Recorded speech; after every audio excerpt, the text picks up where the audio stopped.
नमस्कार दोस्तों, top news में आपका स्वागत है। दोस्तों जानकारी के लिए बता दें कि सनी लियोनी हुई पावर स्टार पवन सिंह की फैन और करना चाहती है शादी। तो दोस्तों क्या है पूरी खबर की जानकारी बताएंगे इस वीडियो में, लेकिन उससे पहले अगर आप चैनल पर नए हैं तो वीडियो को लाइक कर चैनल को सब्सक्राइब कर लीजिए।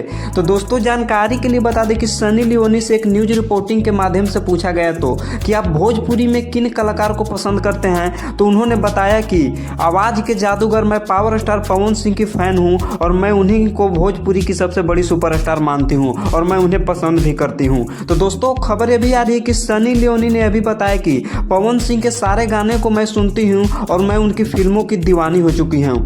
तो दोस्तों जानकारी के लिए बता दें कि ये सब सुनकर पावर स्टार पवन सिंह एकदम शॉक हो चुके हैं। जी हाँ दोस्तों, और इस बारे में उनके तरफ से अभी तक कोई बयान नहीं आया है। जैसे ही कोई बयान आएगा तो आपको इस चैनल पे बता दिया जाएगा। तो दोस्तों क्या सनी लियोनी का कहना सही है गलत है, कमेंट बॉक्स में जरूर बताइएगा।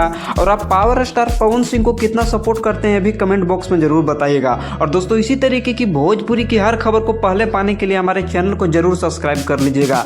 तो दोस्तों तब तक के लिए इतना ही, अब मिलते हैं अगली वीडियो में।